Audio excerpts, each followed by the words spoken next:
네, 이번 발표는 로그프레소 양봉열 대표님을 모시고 보안 위험 및 침해 사고 통합 분석 방안을 주제로 말씀을 들어보도록 하겠습니다. 대표님 안녕하세요. 네, 안녕하세요. 네네. 네. 바쁘시죠 요즘? 네. 아닙니다. 오늘 로그프레소에서 준비한 강연 내용이 어떤 걸까요? 간단하게 말씀 좀 부탁드리겠습니다. 네, 이제 보통 이제 통합 보안 관제 센터를 구축을 해서 운영을 하시면서 지금 대부분 관제 요원분들이 이제 모니터링 하시는 업무하고 네. 서트 팀에서 하는 이제 침해 조사나 분석에 관련된 업무들이 좀 보통 나눠져서 운영이 되거든요. 네네. 네, 기존에는 이제 그런 위협 탐지하는 부분하고 그 침해 조사하는 부분이 업무 자체도 별개로 운영되긴 했지만 네. 솔루션을 또 다 별개로 사용을 하다 보니까 이 통합해서 분석하기가 좀 어려운 그런 부분들이 있었습니다. 네네네. 오늘 소개해드리려고 하는 부분은 이 로그프레소를 통해서 어떻게 이제 위협 탐지부터 침해 조사나 분석까지 완결적으로 수행할 수 있는가 이런 부분에 대해서 좀 소개를 드리려고 합니다. 네, 알겠습니다. 참관하시는 분들 업무에 도움이 많이 되셨으면 하고요. 프로그램 쪽에 가시면은 로그프레소 설문도 있으니까 참여 많이 부탁드리고 선물도 기다리고 있습니다. 그래서 설문 제출해 주시면은 선정을 해가지고 선물도 보내드리도록 하겠습니다. 자, 그러면은 본격적으로 우리 양봉열 대표님 강연 들어보도록 하겠습니다. 부탁드립니다. 네, 감사합니다. 네. 네, 그러면 지금 이제 G프라이버시 2021 보안 위협 및 침해 사고 통합 분석 방안에 대해서 오늘 세션 발표를 진행하도록 하겠습니다. 앞서 소개해 주신 것처럼 저는 로그프레소의 양봉열이라고 합니다. 시작하기에 앞서서 간단하게 저희 회사에 대한 소개를 좀 먼저 시작을 하고 이후에 부분들을 설명을 드리도록 하겠습니다. 저희 로그프레소는 2013년에 설립된 회사입니다. 저희는 이제 빅데이터 기반 기술을 직접 원천적으로 개발하고 그것들을 가지고 이제 보안 관련된 플랫폼들을 공급하고 있고요. 그런데 이제 저희 이제 회사 미션으로 처음에 이제 세팅을 했던 것들이 어떤 것들이냐면 빅데이터를 기반으로 해서 단순히 이것들을 분석해서 뭔가 인사이트를 얻는 그런 것에 그치지 않고 실질적으로 이것이 이제 비즈니스의 파워를 어떤 비즈니스 밸류를 도출을 하려면 자동화가 돼야 된다고 저희는 생각을 했습니다. 그래서 빅데이터와 AI 기반의 이 오토메이션 하는 부분들을 저희의 핵심 미션으로 생각하고 지금까지 달려왔고요. 그런데 이제 최근에 작년부터 가트너에서도 이 하이퍼 오토메이션이라는 우리말로 하면 이제 초자동화라고 얘기하는데요. 그런 이제 키워드를 언급하기 시작했는데 지금 현재 보안 분야에서도 소아가 굉장히 화두가 되고 있습니다. 즉 이제 보안 오케스트레이션이나 아니면 자동화에 대한 니즈들이 이제 점점 본격적으로 나오고 있는 상황인데요. 저희 로그프레소는 회사 설립 시부터 이런 보안 운영 자동화에 대한 부분들을 목표로 해서 연구 개발을 쭉 해왔기 때문에 오늘 이제 제가 뒤에 설명드리는 내용들을 포함해서 참고를 하시면 아마 이후에 업무를 진행을 하시는데 많은 도움이 되리라고 생각을 합니다. 저희 회사에서 제공하고 있는 이 제품이 지금 화면에 보시는 것처럼 크게 이제 4가지 정도로 소개를 해드릴 수 있는데요. 일단은 첫 번째로 보시는 것이 지금 화면에 있는 것처럼 이 전사적으로 통합 로그 관리나 분석을 하실 때 로그프레소 스탠다드 모델을 저희가 많이 소개를 해드립니다. 그런데 이제 여기서 이제 더 나아가서 단순히 이제 우리의 망법이나 이런 것들에 따른 컴플라이언스를 만족시키는 단순한 부분에 더 나아가 이제 관제를 한다라고 하면 보통은 이제 CIEM 솔루션을 많이 사용을 하시죠. 통합 보안 관제하는 그런 솔루션들을 사용을 하시는데 이것과 또 별개로 UEBA, 그러니까 유저 엔티티 그리고 비헤이비어 어널리틱스 하는 그런 사용자 행위 모니터링, 이상 행위 모니터링 하는 그런 솔루션들을 또 별도로 도입하시는 경우들이 있습니다. 근데 저희 이제 로그프레소 소나 제품 같은 경우는 이 CIEM과 이 UBA 솔루션을 하나로 합쳐서 이 정보보호 통합 플랫폼으로 패키징해서 공급을 하고 있습니다. 그래서 별개로 이것들을 구성하는 게 아니라 완전히 하나의 플랫폼으로 통합해서 이런 시스템을 구축할 수 있기 때문에 굉장히 효율적으로 관리를 하실 수 있다는 그런 장점이 있고요. 근데 이제 CIEM을 구축하는 거에서 더 나아가서 이제는 아까 앞서서 제가 말씀드렸던 것처럼 소아가 화두가 되고 있는 상황이고요. 그래서 플레이북을 디자인을 하고 그 플레이북에 따라서 워크플로우가 시스템에서 자동으로 실행되면서 원래는 이제 대응을 할 때 더 상세한 정보들을 갖다가 조사를 한다든지 아니면 이제 방화벽이나 이런 쪽에서 IP를 차단한다든지 여러 가지 수작업으로 진행되던 업무들이 있었는데 이런 것들까지 완전히 이제 자동화하고자 한다. 그러면 저희가 제공하고 있는 이 로그프레소 마이스트로 솔루션을 적용하시면 이 보안 운영 자동화의 부분에 대해서도 효과를 거두실 수가 있습니다. 근데 여기까지는 이제 통상적인 이 관제 모니터링이나 대응에 관련된 부분들이고요. 만약에 정말로 이게 이제 우리가 예기치 못한 경로로 침해나 유출 사고가 발생한다라고 했을 때 물론 뭐 그런 일이 일어나지 않는 것이 최선이겠지만 그런 사고들을 조사를 할 때 일반적으로는 또 디지털 포렌식 솔루션들을 사용을 하시게 됩니다. 보통 이제 그런 부분들에 있어서 별도의 툴들을 사용하시는 경우들이 많은데 저희는 이 로그프레소 포렌식 솔루션을 통해서 이 침해 조사나 분석을 서포트할 수 있는 그런 체계들을 다 제공을 하고 있습니다. 그래서 저희 로그프레소가 이 빅데이터 원천 기술과 그리고 AI에 관련된 그런 기능들을 다 통합해서 보유하고 있는 이 기술들을 가지고 통합 로그부터 관제 그리고 소아에 관련된 보안 운영 자동화하는 부분들 그리고 이제 포렌식에 이르기까지 모든 전체 주기를 완전하게 지원할 수 있는 국내에서 유일한 그런 벤더라고 말씀을 드릴 수가 있겠습니다. 그래서 이 뒷부분에 이제 SOC의 현재 상황에 대해서 좀 설명을 드리면서 오늘의 주제를 이제 설명을 드려볼까 합니다. 지금까지는 보통은 이제 관제센터에서 수집, 저장, 분석, 탐지 이렇게 하는 부분들은 심이나 UEBA 솔루션들을 가지고 관제를 하고 있었고요. 여기서 이제 굉장히 많은 보안 장비로부터 로그들을 수집을 해서 이것들을 가지고 위협 탐지를 수행을 하게 되죠. 그렇게 되면 보통 이제 티켓으로 경보 같은 것들이 이제 생성이 되게 되는데요. 그렇게 이제 얼러트가 올라오게 되면 거기에 대해서 보통은 24시간 모니터링 하고 계신 분들께서 그런 로그를 추가적으로 분석을 하든지 아니면 시스템의 그 아티팩트나 이제 로그 같은 것들을 따로 이제 확인하셔서 이거는 오탐이다 이렇게 확인하는 경우도 있고 만약에 이제 정탐에 해당되면 여기에 관련해서 이 공격자가 계속해서 우리 시스템으로 뚫고 들어오려고 시도를 하고 있다는 것들이 확인이 되면 방화벽에서 IP를 차단을 한다든지 아니면 이제 만약에 이게 퇴사자의 계정이라든지 이런 게 열려 있는 상태라서 VPN을 통해서 그런 이게 원래는 휴면 계정인데 타고 들어왔다든지 이런 케이스들이 있으면 계정을 블럭을 한다든지 여러 가지 이제 대응 조치들을 이제 수행을 하게 될 겁니다.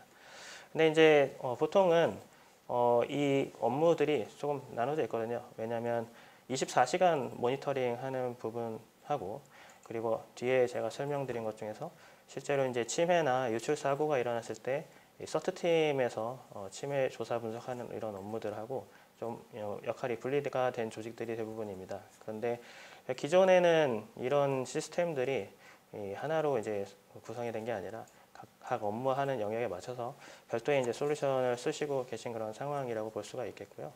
그래서 지금 지나가는 화면들을 보시는 것처럼 통합 관제 혹은 통합 로그 시스템들을 구축한다고 하면 굉장히 이제 많은 시스템들을 대상으로 지금 보시는 것처럼 각각의 분류별로 예를 들어서 디도스나 방화벽, IPS, 웹 방화벽, IPS 장비 이런 것들 각각의 다 대시보드들을 세팅을 하고 거기에서 이제 연관 분석, 상관 분석 같은 것들을 통해서 탐지 경보가 이제 탐지가 되면 거기에 대해서 이제 또 대응을 하게 되는 이런 시스템들을 이미 다 운영을 하고 계실 거고요.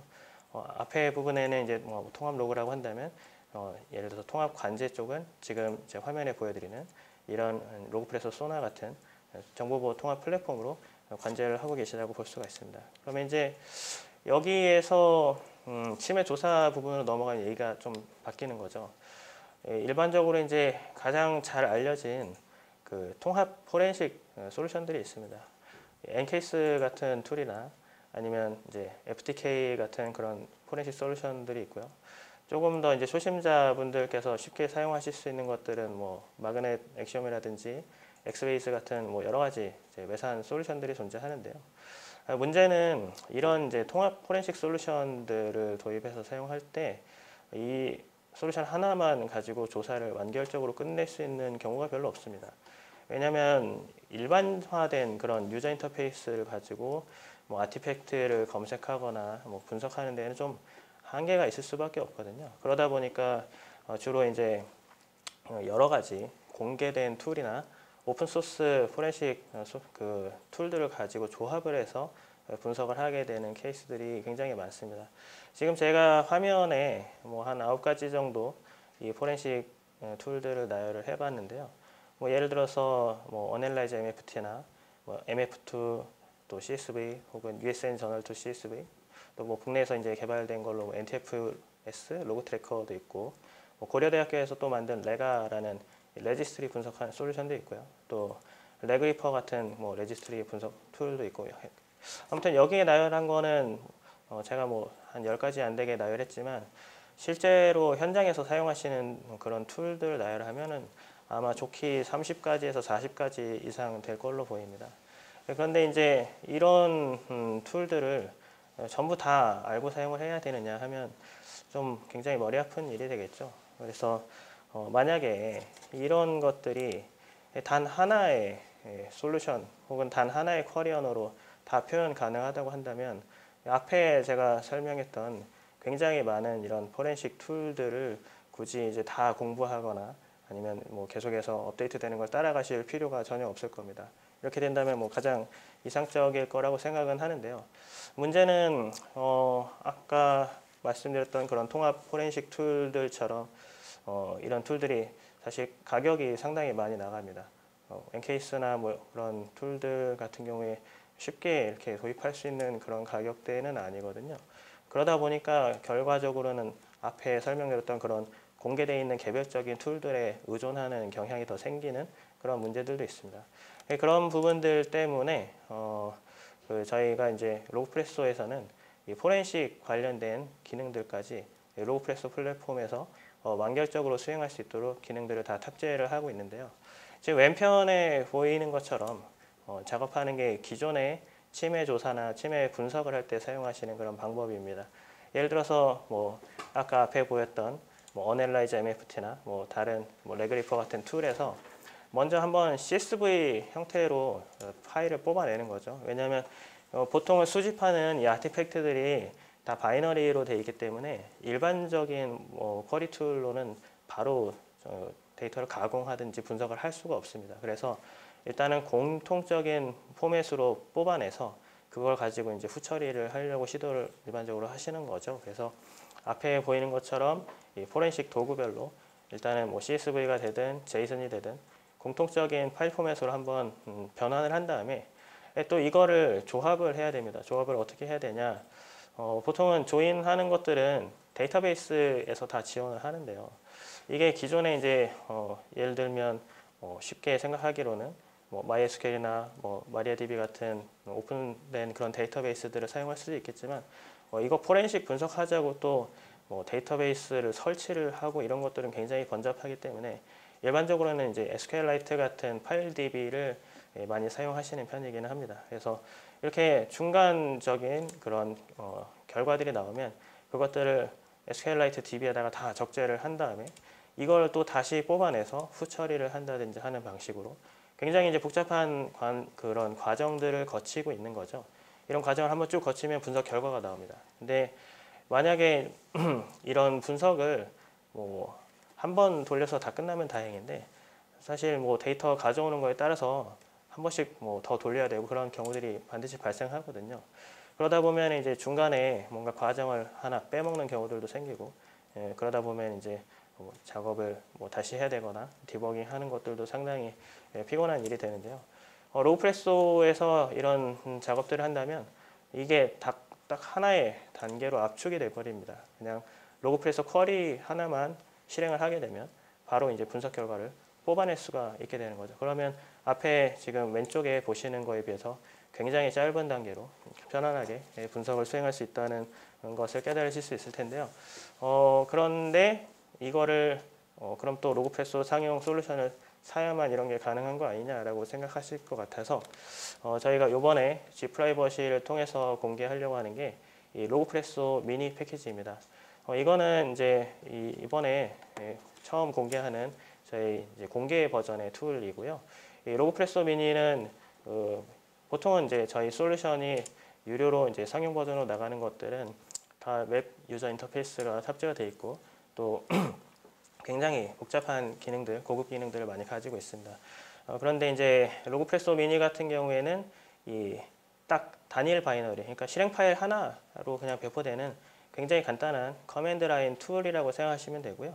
이게 이제 윈도우 64비트 버전에서도 돌아가고 또 리눅스 64비트 버전에서도 동작하도록 구성이 되어 있습니다. 리눅스 같은 경우에도 그냥 ELF 바이너리 딱 하나만 가지고 계시면 실행할 수가 있도록 굉장히 컴팩트하게 구성이 되어 있고요. 이 툴 자체는 지금 화면에 보이시는 것처럼 이 github.com에 로그프레소 슬래시 커뮤니티 주소로 접속을 하시면 이 페이지에서 바로 저희의 로그프레소 미니 패키지 파일을 다운로드를 하실 수가 있습니다. 그러면 이제 이거를 가지고 어디까지 뭐를 할 수 있느냐라는 것들이 아마 궁금하실 텐데요. 이 공개 버전 같은 경우에는 저희의 이제 핵심적인 쿼리 엔진하고 이 포렌식 아티팩트를 파싱할 수 있는 기능들, 그리고 이제 상용 보안 장비의 그런 로그 포맷들을 파싱할 수 있는 그런 파서들이 다 내장이 되어 있습니다. 그래서 가장 핵심적인 쿼리 기능들은 로그프레소 미니에서도 동일하게 사용할 수 있다라고 보시면 되는데요. 단지 이제 어떤 이제 고급 기능, 예를 들어서 뭐 머신러닝이라든지 딥러닝이라든지 혹은 이제 보통은 스트리밍 프로세싱 할 때 사용되는 그런 뭐 스트림 쿼리나 아니면 이제 그 CP 관련된 기능들, 혹은 이제 성능적으로 봤을 때에는 이게 이제 미니에 비해서 상용 버전 같은 경우에는 스토리지 엔진이나 이런 것들이 다 포함되기 때문에 거의 최소한 10배에서 100배 정도 이상의 이제 성능이 가속이 되는데, 일단 커맨드 라인 툴에서는 기능적으로는 활용은 다 하실 수 있지만 약간 성능 부분에서는 상대적으로 좀 떨어지는 부분이 있습니다. 그렇긴 하지만 지금 이후에 제가 설명하게 될 그런 기능들만 보셔도 이거 굉장히 쓸만하겠는데 라는 생각을 아마 하시게 될 거라고 저는 생각하는데요. 일단 기능을 보시면 검색, 정렬, 뭐 파싱, 통계 처리하는 부분들, 그리고 제일 중요한 이제 조인 기능 같은 것들을 다 포함해서 50종 이상의 그런 명령어들하고 또 100개 이상의 함수들을 다 포함하고 있습니다.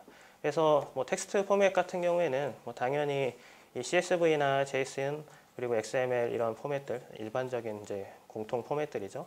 거기에 대해서 보통은 이제 아크사이트에 들어가는 데이터들 같은 경우에는 CF 포맷으로 이제 로그들을 많이 지원을 하고 있고, 또 뭐 IBM의 이제 큐레이더에 들어가는 그런 공통 포맷으로는 LEF 같은 포맷들이 있고, 또 포티넷 같은 경우에는 웰프 포맷을 많이 사용을 하고 있거든요. 이런 흔하게 사용되는 공통 포맷들을 파서를 다 지원을 하고 있고요. 거기에 더해서 이제 예를 들어서 국내에서 유통되는 가령 뭐 CQI나 뭐 안랩 장비나 뭐 이런 엑스게이트 같은 그런 방화벽 장비들의 상용 그 로그 장비들의 로그들을 다 로그프레소 미니로 파싱을 바로 하실 수가 있습니다. 그것뿐만이 아니라 물론 이게 이제 내장된 파서가 아니더라도 쿼리 자체의 기능을 이용을 해서 문자열 파싱을 다 하실 수가 있고요. 정규 표현식이나 이런 것들을 가지고 파싱하실 수도 있고, 또 뒤에 또 보시게 되겠지만 정규 표현식을 가지고 필드 추출이나 이런 것들을 수월하게 다 진행하실 수 있습니다. 근데 이제 이런 것들에 더해서 뒤에 이제 밑에 부분에 보이는 게 세 가지가 NTFS 메타데이터 같은 것들을 파싱할 수 있는 그런 기능들을 다 지원하고 있고요.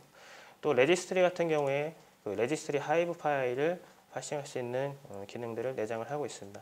근데 이게 하이브 파일 자체뿐만이 아니라 이 레지스트리 값을 조회했을 때 그냥 바이너리로 나오는 값들이 있거든요. 근데 그런 것들은 또 보통 뭐 ROT13이나 이런 별도의 인코딩 방식으로 되어 있어서 원래는 뭐 복잡하게 이제 또 코딩을 해서 추출을 하든지 해야 되는 그런 값들인데, 로그프레소 미니는 이런 유저 시스트나 뭐 쉘백이나 이런 심캐시 그런 데이터들도 다 한 번에 파싱해서 쿼리로 뽑아낼 수가 있습니다. 그런 기능들을 제공하고 있고요. 윈도우 이벤트 로그 같은 경우에도 보통은 윈도우 API를 사용을 해야만이 이 윈도우 로그를 뽑아내는 것들이 가능한데, 저희는 아예 그 EVTX 파일 바이너리 자체를 파싱을 해서 이벤트 로그를 분석을 할 수 있는 그런 기능들을 지원을 하고 있습니다. 그래서 뒷부분에서 이제 상세하게 제가 마이터어택 프레임워크 기준으로 이제 공격 기법별로 분석하는 사례들을 좀 소개를 해드리려고 합니다. 일단은 뭐 간단하게 최초에 어떤 식으로 실행하는지 이런 부분들을 설명을 드릴 건데요. 이 로그프레서 미니는 커맨드 라인 툴이고 또 다른 커맨드 라인하고 조합해서 쓸 수 있도록 기능을 지원하고 있습니다. 근데 또 이제 특징적인 게 지금 밑에 그 임의의 표준 입력에 대한 데이터 가공이라고 되어 있는 항목을 보시면 ls 명령에서 나오는 출력을 이 로그프레소 미니가 받아서 그걸 가지고 통계를 내는 그런 예시를 보실 수가 있는데요.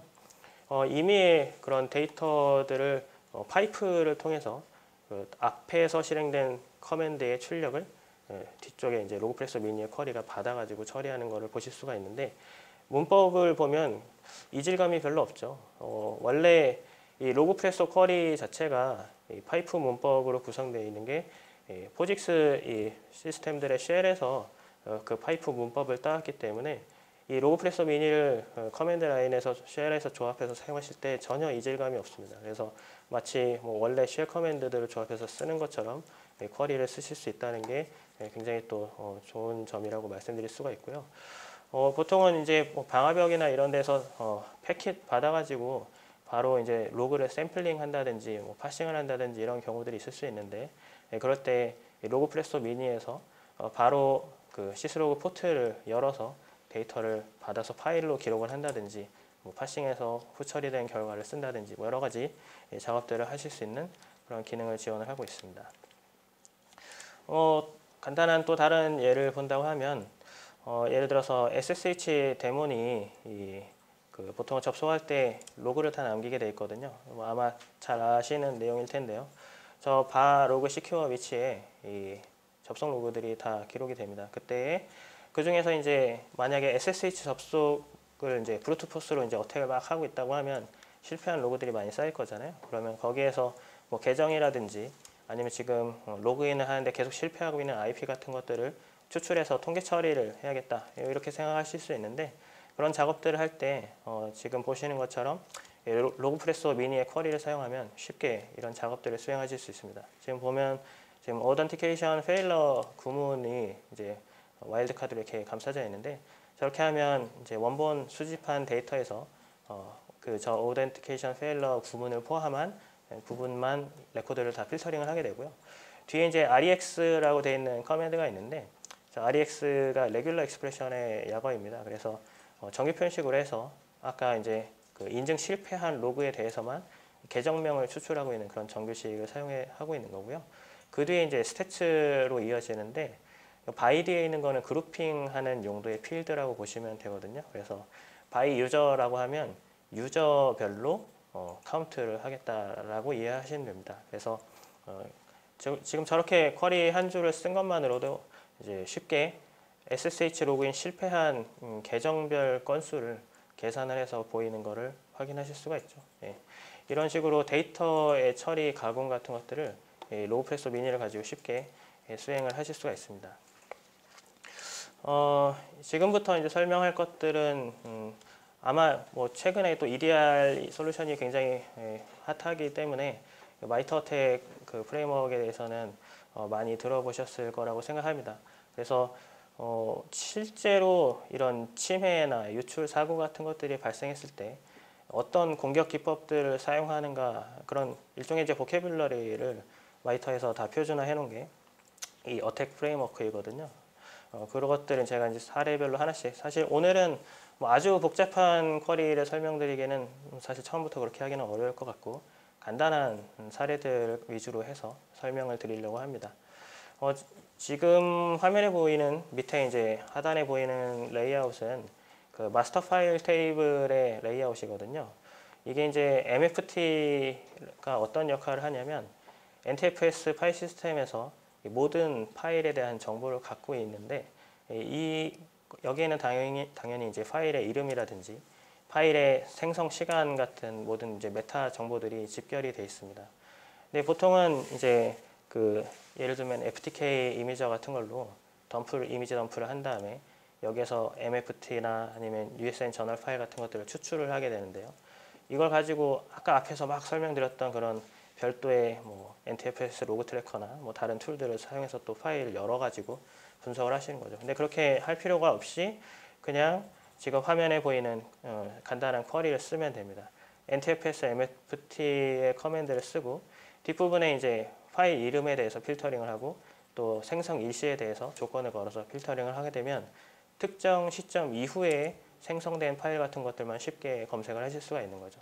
이게 이제 보통은 다른 로그들을 막 분석을 하다 보면 대략 어느 시점 이후에 이 악성 코드 같은 것들이 지금 피해 시스템에 유입이 됐다든지 하는 그런 시점들을 추정을 할 수가 있게 되는데, 그러면 우리 파일 생성 일시를 기준으로 해서 이런 검색 범위들을 좁히게 되면 이제 의심되는 파일들을 좀 더 이제 빨리 찾을 수가 있게 되는 거죠. 근데 이제 MFT를 가지고 또 분석할 수 있는 게 뭐 흔하게 많이 하는 것들이 삭제된 파일 같은 것들을 검색하는 것들입니다. 보통 이제 공격자가 원하는 목적을 달성하고 나면 증적을 삭제를 하려고 시도를 하게 됩니다. 근데 이제 잘 아시다시피 삭제했다고 해서 뭐 바로 완전히 디스크에서 물리적으로 삭제되는 게 아니거든요.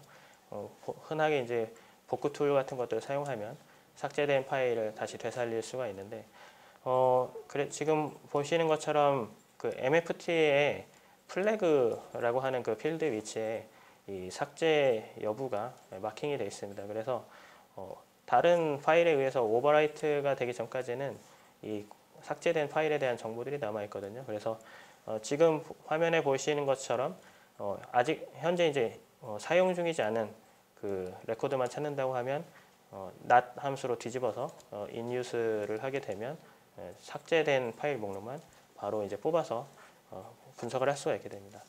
근데 이제 예를 들면 뭐 증거인멸 같은 것들을 시도를 한다든지 아니면 예전에 이제 뭐 일리오 대란이나 이런 대형 사건들처럼 파일을 뭐 대량으로 삭제를 한다든지 이런 일이 발생하게 되면 이제 거기에 대한 분석들도 필요하게 되겠죠.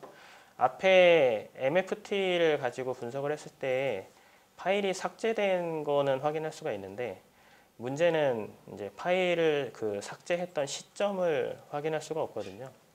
근데 이럴 때 이제 확인할 수 있는 데이터가 저널 데이터입니다.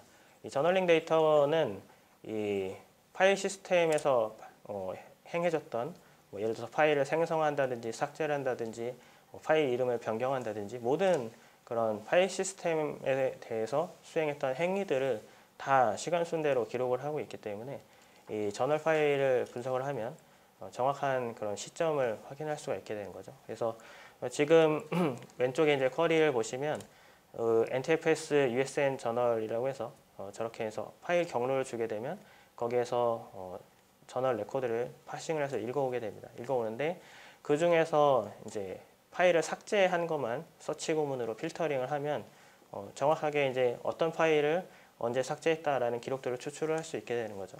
근데 그 밑에 보면 사실 구문들이 더 이어지는데, 이 조인으로 해서 쿼리 구문들이 더 이어지고 있는 거는 어떤 용도이냐면 오른쪽에 그 바이너리 레이아웃을 보시면 저널 레코드에 파일 이름이 있긴 한데 이 전체 경로를 포함하고 있는 건 아닙니다. 그래서 예를 들어서 뭐 특정 파일을 삭제했는데 파일 이름만 나오니까 경로를 알기 위해서는 아까 앞에서 제가 설명드렸던 이 마스터 파일 테이블에 있는 데이터를 조인을 해야 정확한 그 삭제된 파일의 경로가 나오는 거거든요. 그래서 저런 식으로 조인을 사용해서 서브쿼리를 붙이게 되면 서로 다른 데이터들을 조인을 해서 분석을 하실 수가 있습니다.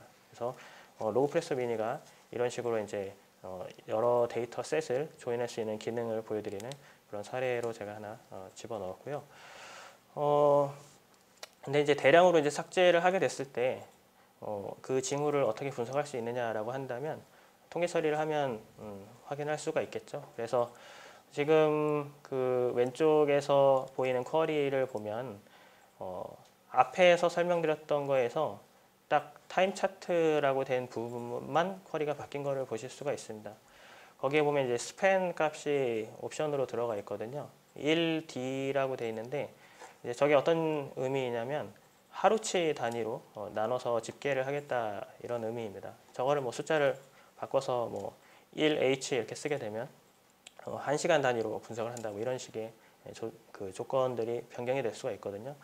하루치 단위로 하면 지금 오른쪽에 보시는 것처럼 이제 각각의 일자별로 몇 건의 삭제가 있었는지를 바로 확인하실 수가 있죠. 그래서 그냥 딱 보기에도 지금 대부분의 일자들이 한 1,400건 정도의 파일 삭제가 있었는데 1월 9일만 한 3만 건 정도가 되는 게 확 눈에 들어오잖아요. 이런 식으로 대규모로 이제 파일을 삭제했다고 한다면 이런 징후들을 쉽게 이 저널 데이터를 로우 프레서 쿼리로 분석을 해서 확인을 하실 수가 있습니다. 그 다음에 이제 설명드릴 사례는 원격 데스크탑 접속을 분석하는 방법에 대한 건데요. 이거 사실 이제 아마 MSTSC 같은 그 터미널 접속하는 클라이언트를 많이 사용을 해보셨을 겁니다. 요새 뭐 VDI 같은 환경을 많이 사용하기도 하니까 아마 이제 원격 터미널 접속은 많이 사용해 보셨을 거라고 생각하는데요. 우리가 이제 일반적으로 이제 업무할 때 그렇게 원격 터미널 쓰는 것처럼 공격자들도 마찬가지로 그런 원격 터미널 접속을 이제 이런 MSTSC 같은 툴을 사용해서 많이 합니다. 물론 이제 리눅스나 이런 환경에서는 VNC 같은 툴을 사용하기도 하지만요. 그런데 이제 그렇게 했을 때 만약에 이렇게 원격 데스크탑으로 접속한 흔적을 찾을 수 있느냐라고 하면 이 접속한 클라이언트 쪽에서도 찾을 수 있는 정보가 있고 접속을 받아준 서버 쪽에서 찾을 수 있는 그런 증적들도 있습니다. 지금 설명드리는 거는 이제 접속을 한 클라이언트 쪽에서의 이제 흔적이라고 말씀드릴 수 있는데요. 레지스트리에서 이제 찾을 수 있는 정보들이 있습니다. 저희 이제 왼쪽에 쿼리를 보면 그 하이브 파일이라고 시작을 해서 엔드 유저 데이터를 가져와 가지고 거기에서 터미널 서버 클라이언트로 키를 필터링 한 다음에 그 레지스트리 값의 이름이 그 MRU로 된 것만 뽑아서 정보를 추출하는 것을 보실 수가 있는데요.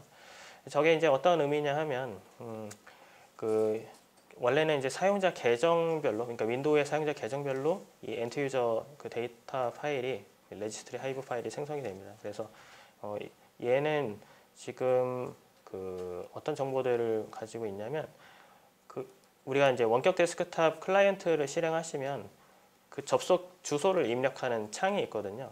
그런데 거기에 뭐 우리가 물론 이제 그 IP나 호스트 네임 같은 것들을 이제 입력하기도 하지만 과거에 접속했던 이력 같은 것들이 자동 완성으로 이제 그 드랍다운 버튼을 누르면 이력이 이제 다 표시가 됩니다. 그래서 그런 정보들을 보통은 이제 이런 프로그램들이 어디에 저장하느냐 하면 레지스트리에 다 보관을 하고 있거든요. 그래서 지금 오른쪽에 보시는 것처럼 이 MSTSC를 사용을 해서 접속했던 입력했던 그런 흔적들이 다 남아있는 것을 보실 수가 있는 거죠. 이런 정보들을 가지고 이 PC에서 혹은 서버에서 다른 PC나 서버로 어디에 접속을 시도했었는지 이런 증적들을 확인을 또 하실 수가 있는 것이죠. 다음 화면은 이제 USB에 대한 그런 사례인데요. 그 가장 이제 흔하게 정보 유출하는 방법이 물론 이제 메일로 이렇게 보내서 파일 첨부해가지고 데이터를 빼돌리는 방법도 있겠지만 대량으로 데이터 뽑아내려면 USB 같은 거 꽂아가지고 파일을 복사하는 게 가장 손쉬운 방법이긴 하죠. 이게 물론 이제 보안이 잘 구축이 돼 있는 회사라고 하면 매체 제어 솔루션 같은 것들이 구축이 돼 있을 테니까 단순하게 그렇게 막 USB에 복사한다든지 이런 게 쉽지는 않겠지만 예외적으로 허용된 그런 USB를 사용하는 경우들도 있고 또 에이전트 자체를 무력화하는 그런 경우들도 있으니까 여러 가지 이제 시나리오들이 있을 수가 있겠죠. 그럴 때 실제로 어떤 USB를 꽂아서 파일을 유출했는가라는 걸 확인을 해야 될 거잖아요. 그러면 이제 확인해야 되는 게 USB 시리얼도 확인을 해야 될 거고 구체적으로 이제 어느 시점에 USB를 접속을 시켰느냐 이런 것들도 이제 같이 확인을 해야 될 겁니다. 근데 이제 하나씩 지금 쿼리가 좀 이거는 이제 좀 긴 편인데 쪽에서 보면 그렇게 어렵지는 않거든요. 제일 위에 보면 이제 시스템 이름의 이제 하이브 파일에서 그 마운티드 디바이스라고 되어 있는 키를 검색을 하고 있습니다. 그러면 여기서 나오는 값이 이게 친절하게 이렇게 스트링으로 되어 있는 건 아니고 바이너리로 되어 있거든요. 근데 이 바이너리를 그 UCS2로 디코딩을 하게 되면 값을 제대로 뽑아낼 수가 있습니다. 그럼 거기에서 이제 정규 표현식을 사용해서 제조사 또 그 USB의 모델명, 리비전, 시리얼 번호 이런 것들을 다 필드를 추출을 하실 수가 있거든요. 여기까지만 하시면 그러니까 지금 저 앞부분의 쿼리에서 렉스에 해당되는 그 줄까지만 치셔도 어떤 USB를 이 PC에 꽂았는가라는 것까지는 확인을 하실 수가 있어요. 근데 우리가 필요한 거는 이제 그 USB를 언제 마지막으로 꽂았냐라는 것도 이제 확인을 하고 싶은 거니까요. 그러면 이제 조인을 한 번 더 해야 되거든요. 그래서 지금 그 조인으로 시작되는 그 서브 쿼리를 보면 똑같이 이제 시스템의 하이브 파일을 가져오는데 거기서 VID로 된 그 레지스트리 키만 찾아서 거기에서 그 키가 마지막에 쓰였던 라스트 리턴이라고 되어 있는 그 시간 필드를 사용을 해서 시리얼별로 마지막에 기록된 시간을 조합을 시킵니다. 그러면 이 정보를 가지고 이제 이 USB가 언제 마지막으로 꽂혔는지까지를 확인할 수가 있고요. 그 밑에 조인이 하나가 더 있는데 이거는 이제 USB를 꽂았을 때 이 디스크 볼륨명이 뭐라고 돼 있었는지까지 확인하기 위해서 쓴 쿼리라고 보시면 됩니다. 그래서 우리가 이제 분석을 하다 보면 굉장히 이제 여러 가지 정보들을 조합을 해야 되거든요. 근데 아까 앞에서 제가 설명드렸던 케이스처럼 막 이거를 SQLite에 넣어서 또뭐 조인을 하든지 아니면 뭐 파이썬으로 코딩을 복잡하게 해서 또 데이터를 뭐 조합을 시켜야 될 거냐 이럴 필요 없이 그냥 조인 구문만 쓰게 되면 바로 이런 조합된 분석 결과를 뽑아낼 수 있다라는 것들을 설명드립니다. 다음 케이스는 비츠에 대한 건데요. 보통 이거는 이제 그 마이터에서 보면 이제 그 1197번으로 그 비츠 잡이라고 등록되어 있는 그런 공격 기법인데 이게 이제 악성 코드들 같은 경우에 이런 백그라운드 데이터 다운로드하는 걸 하기 위해서 이 윈도우에 내장되어 있는 비츠 서비스를 사용하는 그런 경우들이 있습니다. 원래는 이게 뭐 그 윈도우에 내장된 프로그램이나 아니면 뭐 어도비 리더 같은 이런 프로그램들이 백그라운드에서 뭐 업데이트할 프로그램 다운로드 하든지 이런 용도로 보통은 많이 사용하는 건데 이게 내장된 기능이니까 그거 가지고 쉽게 이제 다운로드하는 용도로 전용을 할 수가 있거든요. 다행히 이제 이런 비츠 서비스를 써서 다운로드를 하게 되면 어느 URL에서 다운로드한 건지 이벤트 로그에 다 기록이 남습니다. 그래서 화면에 보시는 것처럼 이벤트 아이디 59번으로 해서 필터링을 하게 되면 지금 저 메시지 부분에 보이는 것처럼 뭐 비츠 스타티드 더 잡해서 뒤에 URL이 쭉 나오거든요. 이게 URL만 정규 표현식으로 뽑아내면 언제 어떤 잡명에 의해서 어느 URL에서 이 다운로드가 진행이 됐다라는 것까지 추출해서 확인하실 수가 있는 거죠. 그래서 이렇게 하면 정상적인 이제 다운로드 케이스들까지 많이 결과가 나오니까 우리가 신뢰할 수 있는 그런 도메인이나 이런 것들 몇 가지 뒤에 필터링을 서치 구문으로 하고 나면 좀 의심스러운 것들만 좁혀서 분석을 하실 수가 있습니다. 네. 이제 두 가지 정도 제가 더 설명을 드리고 끝내려고 하는데요. 마지막으로 설명드릴 부분들은 이제 방화벽 분석하는 부분에 대한 겁니다. 보통 이제 방화벽 로그를 보면 이 파이브 튜플이라고 많이 얘기하는 그 출발지 IP 포트 또 이제 목적지 IP 포트, 프로토콜 이런 정보들이 로그에 반드시 남게 되어 있거든요. 근데 이제 이런 정보들을 가지고 여러 가지 네트워크에서 있었던 모든 이제 액티비티들을 분석을 할 수가 있는데 지금 이제 제가 이제 트래픽 시그널링이라는 공격 기법으로 설명드리려고 하는 거는 내부에 감염된 PC 같은 것들이 이 외부의 CNC 서버에 접속을 하든지 보통은 그럴 때 이제 비커닝이라고 해서 띄엄띄엄 이렇게 굉장히 긴 주기로 접속 여부 그러니까 핫빈만 보내든지 아니면 제어 명령을 수신할 게 있는지만 굉장히 이제 간헐적으로 받아오는 그런 특성들을 갖고 있거든요. 그래서 우리가 이런 것들을 쉽게 분석을 하려고 한다면 일단은 그냥 통계로 외부로 나간 것들을 통계 처리한 다음에 거기서 좀 희소한 그런 카운트를 가진 세션들을 뽑아가지고 분석을 하면 좀 더 용이하게 접근을 할 수가 있겠죠. 이게 이제 지금 가운데 보면은 아까 못 보던 것들이 이제 뭐가 있냐면 파스 커맨드가 있고 또 룩업, gyp 같은 이런 커맨드들이 있는데요. 아까 제가 시작할 때쯤에 말씀드렸던 것처럼 그 로그프레소 미니에 한 30가지에서 40가지 정도 되는 그 보안 장비들에 대한 로그 파서들을 다 내장을 하고 있습니다. 그래서 지금 예시에서는 시스코의 파이어파워 로그를 바로 저렇게 파스 파이어파워 부문을 써서 파싱을 하는 그런 사례를 보여드리고 있는 거고요.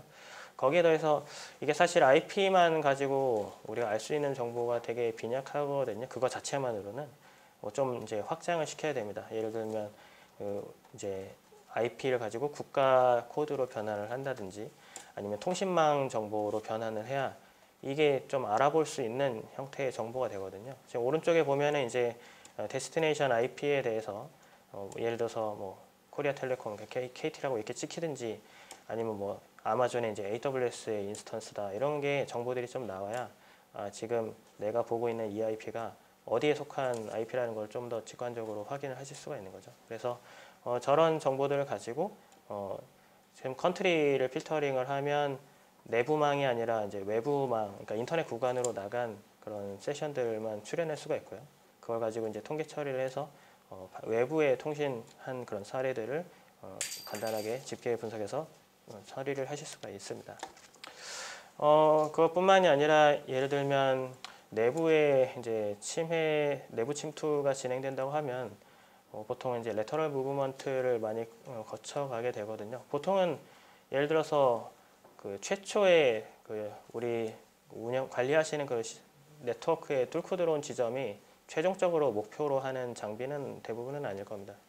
보통은 예를 들어서 뭐 스피어 피싱이나 이런 피싱 메일 같은 것들을 통해서 악성 코드가 유입이 되든지 아니면 좀 관리가 잘 안 되고 있던 뭐 DMZ 구간의 웹서버나 이런 것들을 취약점을 통해서 뚫고 들어오니까 거기에서 또 내부망으로 이렇게 이동을 해야 될 거거든요. 그래서 그런 것들을 할 때 레터럴 무브먼트 할 때 이런 스캐닝을 동반을 하게 됩니다. 왜냐하면 내부망 구조를 모르기 때문에 그런 것들을 이제 파악을 하기 위해서 스캐닝을 하게 되는 거죠. 근데 스캐닝 특성상 대량으로 이렇게 데이터를 송수신을 하지는 않고요.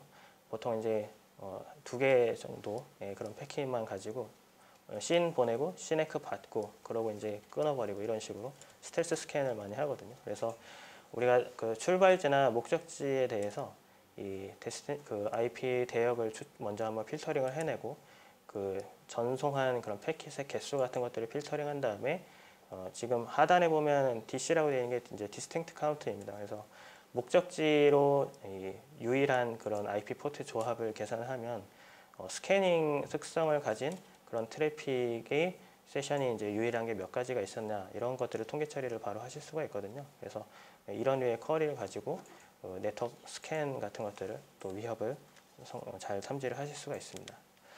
그래서 이제 마지막으로 정리인데요. 로그프레소 미니를 이제 막 공개를 한 거기 때문에 많은 이제 발전이 좀 필요합니다. 그래서 여러분들께서 이 툴을 사용하시면서 기여하실 수 있는 방법들이 뭐 제일 쉬운 것들이 뭐냐면 데이터를 주시는 방법이거든요. 사실 이 보안 장비 같은 경우에 저희가 로그 파서들을 다 내장해 놓긴 하지만 이게 펌웨어 버전별로 미묘하게 이렇게 로그 포맷들이 변경되는 경우들이 있습니다. 그러면 저희가 그런 모든 케이스들을 이제 가지고 있으면 처리를 할 텐데 없는 경우에는 이제 파싱이 잘 안 되거나 할 수가 있거든요. 그래서 이게 이제 보안 로그가 되든 혹은 이제 포렌식 아티팩트가 되든 뭔가 이제 툴이 정상적으로 동작을 안 한다라고 생각이 되면 거기에 관련된 이제 데이터를 같이 이슈로 올려주시면 저희가 툴을 개선을 할 수가 있습니다. 그래서 그런 부분으로 기여를 해주실 수가 있고요. 그 외에도 툴을 사용하시면서 내가 이런 식으로 쿼리를 만들어 봤는데 이런 게 분석할 때 쓸만하더라라는 그런 활용 사례가 있으면 공유해 주시면 아마 다른 이제 로그프레소 미니를 사용하시는 많은 분들께 또 도움이 되리라고 생각합니다. 그 외에도 이제 SNS나 블로그를 통해서 이 로그프레소 미니의 툴의 활용에 대해서 소개를 해주시면 커뮤니티를 활성화하는데 많은 도움이 될 것 같습니다. 그래서 오늘의 세션은 이 정도로 마치고자 합니다. 장시간 들어주셔서 대단히 감사합니다. 네, 대표님 감사합니다. 그 로그프레소 강연 설문 참여해 주시고요. 그 사이버 전시관 하단에 그 로그프레스 솔루션에 대해서 더 상세한 그 궁금증이 있으시면 사이버 전시관에 가시면 좀 더 자세한 자료들이 있으니까 참고하시면 될 것 같고요. 그리고 추가적인 질문은 지금 그 대표님 메일로 그 문의를 해주시면 답변을 받으실 수 있습니다. 대표님 오늘 강의 감사합니다. 네, 감사합니다. 네.